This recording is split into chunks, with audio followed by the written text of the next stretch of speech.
Yo, what's going on, Jungle Cats? Goddess here. Today we're going to be making a tier list of all of the Pokemon in Mythical Island and Genetic Apex. We're about 2 weeks away from the new pack release, so I thought it'd be a good time to kind of do like a wind up on where I think these cards stand. Originally, I was going to be doing all of the types together in one video, but I realized after editing a little bit that was going to be a super long video. So I decided to separate them out into separate videos. I've probably uploaded all the tier lists by now, and you can look in the description. Don't forget to like, comment, and subscribe if you want to get more of this content. We're going to be pumping out a lot of videos during the new packs. In this video, we're going to look at Psychic Energy, so let's jump on in.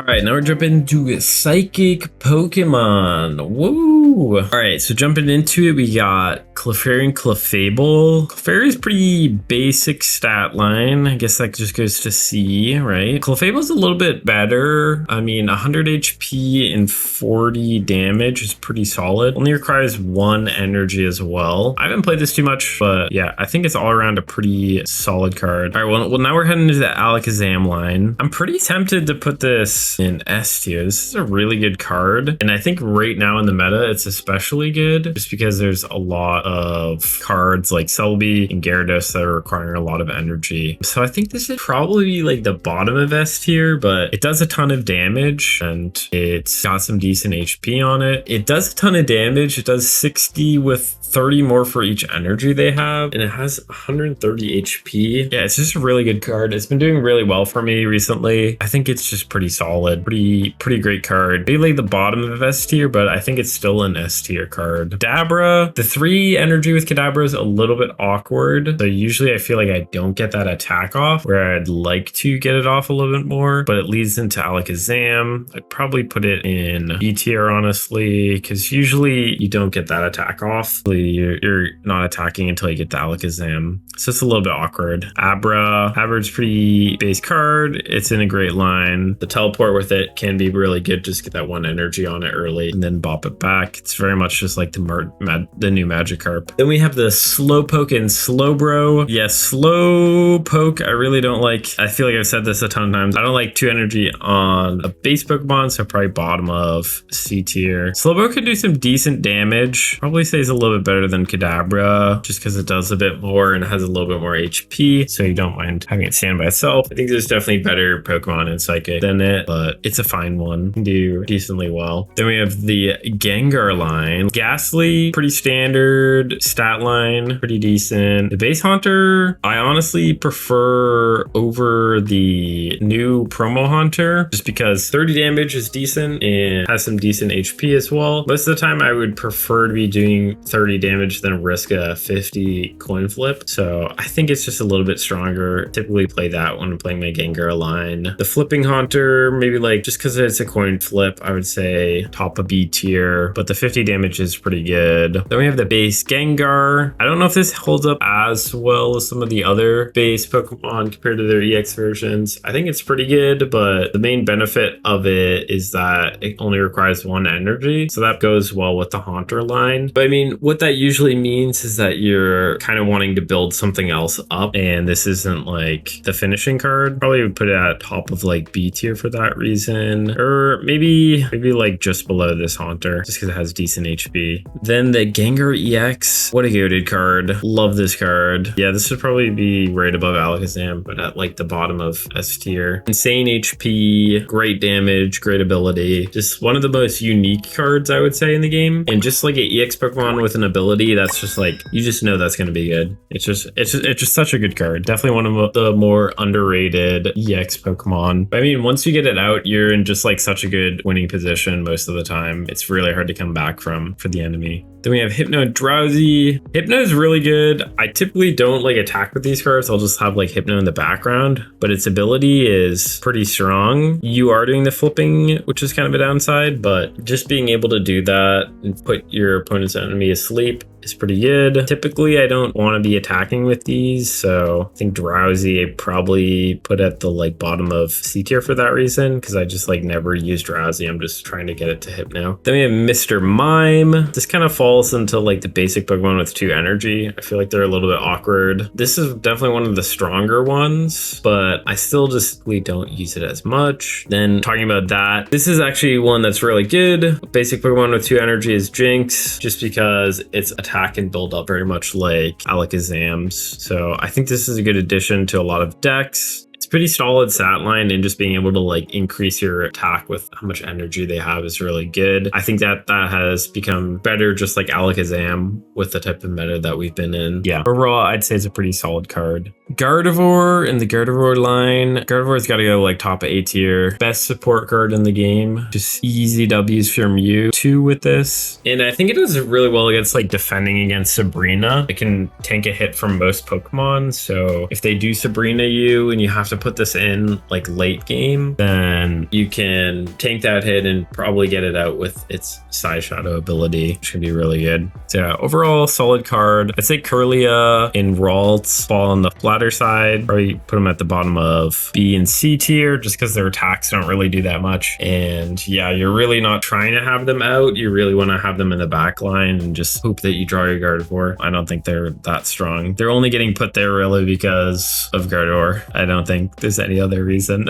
Then we have Woobat and Swoobat. Swoobat's actually a pretty decent stat line. I don't mind playing it just because it can do 60 damage with 2 energy, which is pretty good. It's kind of comparable to Golduck a little bit. I honestly do kind of prefer, I'd probably put it at the top of B just because it has a decent stat line. Just always feels awkward to play Woobat. I don't think Woobat's a very good card. It's like basically you don't want to have it out early. Yeah, I'd probably put it like D tier. Also, speaking of D tier, we have Golett. Probably put Golett at the bottom of D tier. It's just such an awkward card. It requires 3 energy to attack, and you're really not getting that often. Golett is pretty crazy. You are flipping for your damage, which is a downside, but it does have the potential to do 200 damage. And it's only 25% chance, but yeah, I think it's like a decent substitute. I think it holds up decently well, and it's kind of like a replacement Mewtwo for like cheaper decks. I do think it is pretty strong though. I just think that Golett's a little bit awkward and Mewtwo's just like better. So if you have Mewtwo, you just like want to play Mewtwo. Then we have Sigilyph. Sigilyph is definitely a replacement for Meowth in Mewtwo decks, and I think it does a really good job. The only downside of it is that it takes up a spot and you can't evolve it anymore, but sometimes you're not really worried about that. As long as you like get your Mewtwo and your Gardevoir out, you're kind of looking good. I think it's pretty strong. I think it's a good starting card, definitely a great replacement for Meowth in Psychic decks. Probably put it like mid A tier. It's just a great way to draw some cards and tank some damage early on. Then we have Elgyem and Behemoth. I really like these cards. I think these are great starting cards in Psychic decks. Elgyem's like pretty base stat line, so probably like C tier. I need to like rearrange these around a little bit. They're looking pretty good. Behemoth, I think, is a super strong card. Probably pretty comparable to Jinx. Nowadays, I feel like most people are just like trying to play more Pokemon and they're not really thinking of Behemoth. And late game, this actually pairs really well with the Flute. I've been working on like a little deck with this that I don't know if I'll share. It does all right, but I think it is not anything crazy. But yeah, I think it's a solid card. It only requires 1 energy and you can be doing up to 70 damage with it. Most of the time you're doing like 50 with it, which is still pretty solid, and it has 90 HP as well. I think it's really good. I'll put it like top of B tier actually. I'll put it bottom of A tier.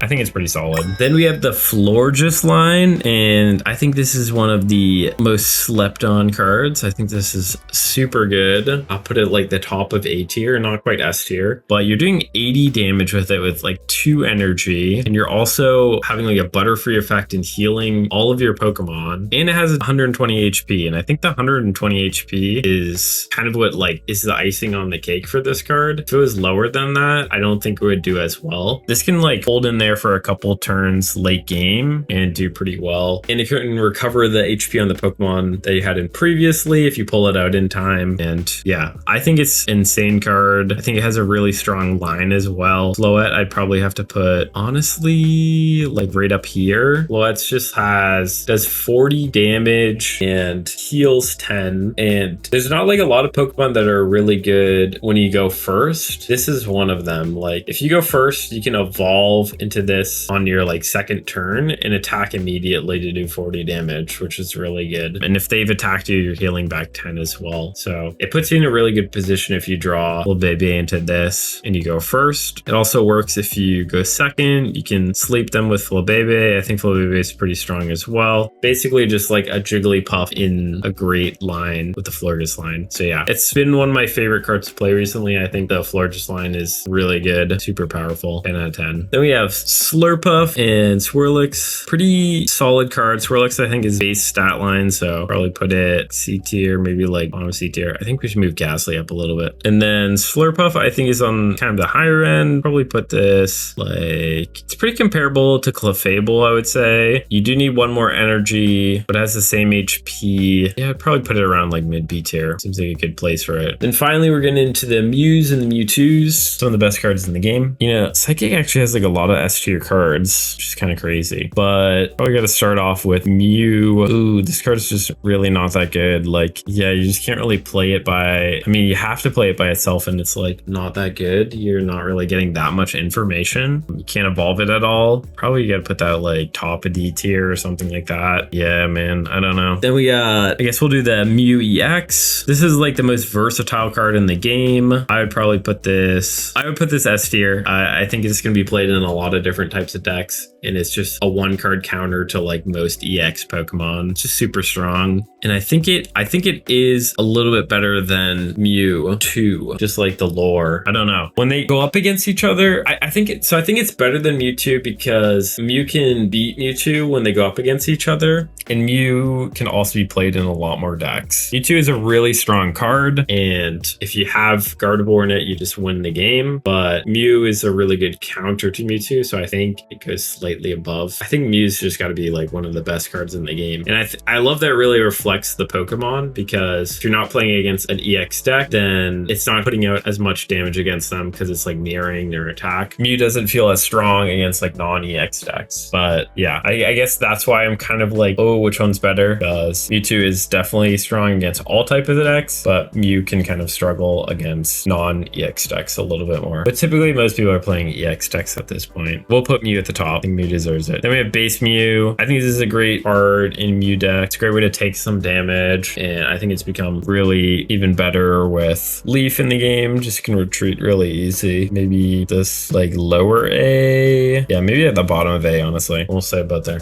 But yeah. Thanks for watching. I hope you enjoyed the video. Don't forget to like, comment, and subscribe if you haven't done that already. We also stream twice a week, so check out our Twitch down in the description below. If you want to check out any of the other energy types, then I'll also have those linked down below. I'll be releasing those over the next couple days. Deuces.